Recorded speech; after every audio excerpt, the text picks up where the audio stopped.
Selamat malam.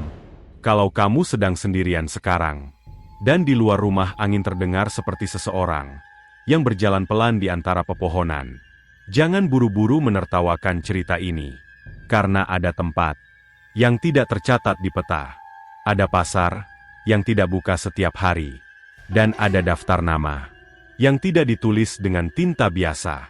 Kisah ini datang dari sebuah dusun kecil di Jawa Timur. Namanya Karangwuni. Dusun yang bahkan sopir angkot pun sering lupa menyebutnya. Tapi bagi seorang tukang becak bernama Raka Wiryono, tempat itu adalah awal dari sesuatu yang tidak pernah bisa ia lupakan. Raka, 36 tahun, tukang becak. Becaknya tua dengan rantai yang sering loncat. Ban belakangnya tampak tambal sulam. Setirnya miring sedikit ke kanan. Seperti hidupnya. Pagi itu matahari sudah tinggi. Tapi penumpang belum juga datang. Raka membuka telapak tangan. Receh, cukup untuk segelas teh tawar. Dari warung kopi, Pak Arman berteriak. Yang penting halal Raka, jangan cari jalan pintas. Raka tersenyum kecil. Ia tak pernah cari jalan pintas. Tapi kadang, hidup seperti tidak memberi jalan sama sekali. Lalu, aroma itu datang. Wangi sereh, dan tanah basah. Padahal tidak hujan. Dari ujung gang, muncul seorang perempuan tua. Kerudung kelabu, baju sederhana. Wajahnya tidak menyeramkan, tapi terlalu tenang. Ia berhenti di depan becak Raka. "Nak, antar saya ke pasar yang agak jauh." "Pasar mana, Bu?" "Pasar yang tidak semua orang bisa lihat." Dada Raka terasa dingin, tapi ia butuh uang. "Bayarnya, seikhlasnya saja ya, Bu." Perempuan itu naik. Mereka tidak menuju jalan biasa. Mereka belok ke arah kebun jati hitam. Tempat yang konon sering terdengar suara orang menawar barang saat malam. Padahal tidak ada siapa-siapa. Suara burung mendadak hilang. Daun tidak bergerak, roda becak terasa berat. Yang berat itu bukan miskin, Nak. Yang berat itu miskin, tapi tetap memilih benar. Raka menelan ludah. Di depan mereka, kabut muncul. Padahal matahari masih tinggi. Dan di balik kabut itu, sebuah gerbang kayu tua. Tidak besar, tidak megah, tapi tidak memiliki bayangan. Dari balik gerbang terdengar suara pasar. Ramai, tapi seperti dari dalam air. Jangan ambil apapun yang bukan milikmu, meski tidak ada yang melihat.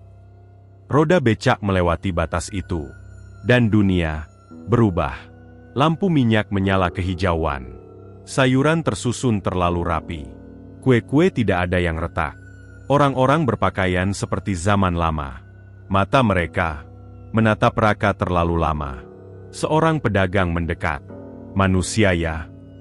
Raka membeku. Kemudian perempuan tua bilang, "Lewat izin." Pedagang itu tersenyum. "Kalau begitu, jaga langkah." Dan disitulah ujian pertama datang. Sebuah dompet kain jatuh, tepat di dekat roda becak Raka. Terbuka sedikit. Kilau emas. Lembaran uang lama. Tak ada yang melihat. Tak ada yang peduli. Di kepala Raka terdengar suara istrinya menghitung beras. Suara anaknya, "Mira, Pak, sepatu Mira sudah sempit." Tangannya hampir bergerak. Hampir. Lalu ia teringat. Jangan ambil apapun. Kemudian Raka memanggil pemiliknya. "Mbak, dompetnya jatuh." Perempuan muda itu menoleh. Matanya kosong dan berkata, "Kamu tidak lapar dengan cara yang salah." Dan udara menjadi lebih dingin. Setelah kejadian itu, rezeki Raka mulai terasa cukup. Tidak berlimpah, tapi cukup. Ia bisa membeli beras tanpa berhutang. Bisa mengganti rantai becak. Bisa membelikan Mira sepatu baru. Dan di kampung kecil seperti Karangwuni, sesuatu yang cukup sering dianggap tidak wajar. Di warung kopi, seorang lelaki duduk paling depan. Namanya Jupri, tukang ojek. Mulutnya cepat. Matanya selalu mencari celah orang lain. Kalian gak heran? Si Raka itu belok ke kebun jati. Terus hilang. Hilang, saya lihat sendiri. Orang-orang saling pandang. Di situ nggak ada pasar. Kalau bukan pesugihan, Lalu apa? Kata itu jatuh seperti batu ke air tenang. Pesugihan. Dan sejak hari itu, Raka mulai merasakan tatapan yang berbeda. Mira pulang sore itu dengan mata sembab. "Pak, mereka bilang Bapak antar hantu." Raka membeku dan Dewi menoleh pelan. "Mereka bilang becak Bapak bau tanah kubur." Raka ingin marah. Ingin menghajar Jupri. Ingin membungkam semua mulut. Tapi ia teringat suara perempuan tua itu. Marah itu cepat. Akibatnya panjang. Raka hanya memeluk Mira. Tapi malam itu, ia tidak bisa tidur.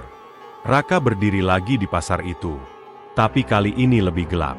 Lampu hijau bergoyang pelan. Di sudut paling jauh, ada meja panjang. Di atasnya gulungan kertas. Ia mendekat. Nama-nama manusia tertulis di sana. Dengan catatan kecil di sampingnya. Menipu, memfitnah, mengambil yang bukan hak. Tangan Raka gemetar. Ia mencari namanya. Ia menemukannya, Raka Wiryono, hampir tergoda. Tintanya belum kering. Lalu satu nama lain muncul perlahan. Jupri, fitnah yang disengaja. Tinta itu pekat. Hitam, mengkilap. Di belakang Raka terdengar suara berat. Setiap kata, dicatat. Raka terbangun dengan napas tersengal. Di luar, angin bertiup membawa aroma sereh. Jupri tidak puas. Ia ingin bukti. Ia ingin melihat sendiri. Suatu siang, ia mengikuti Raka dari jauh. Raka masuk ke arah kebun jati hitam. Kabut mulai turun. Dan, di mata Jupri, Raka menghilang. Begitu saja. Jupri berhenti, motornya mati. Ia memaki. Lalu, berjalan masuk ke kabut. Pasar itu muncul. Tapi tidak seperti yang dilihat Raka. Bagi Jupri, sayuran membusuk, daging menghitam, air menggenang seperti darah tua. Orang-orang menoleh serempak. Mata mereka putih seluruhnya. "Kamu masuk, tanpa adab." Jupri berteriak. Ia berlari.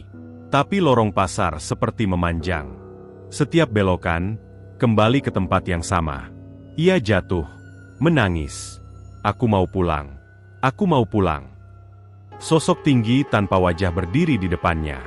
Yang suka memutar kata, akan diputar jalannya. Sore itu warga menemukan Jupri di pinggir sawah. Bajunya basah dan matanya kosong. Ia tidak lagi bicara keras. Tapi ketakutan menempel padanya. Beberapa hari kemudian, Raka menemukan kantong kain di jok becaknya. Lebih berat dari sebelumnya. Ia membukanya sedikit. Emas. Uang. Banyak. Sangat banyak. Ia bisa berhenti jadi tukang becak. Bisa pindah rumah. Bisa mengangkat kepala tinggi. Tak ada yang melihat. Tak ada saksi. Hanya dirinya dan kesempatan. Tangannya gemetar.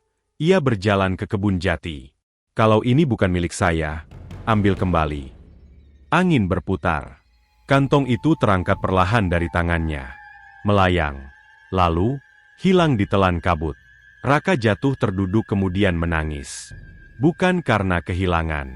Tapi karena ia tahu. Ia baru saja menyelamatkan sesuatu yang lebih besar dari uang. Rezekinya tetap cukup. Tapi malam-malam menjadi aneh. Mira sering mengigau. "Pak, jangan ke pasar itu lagi." Raka membeku. Ia tak pernah cerita. Tak pernah.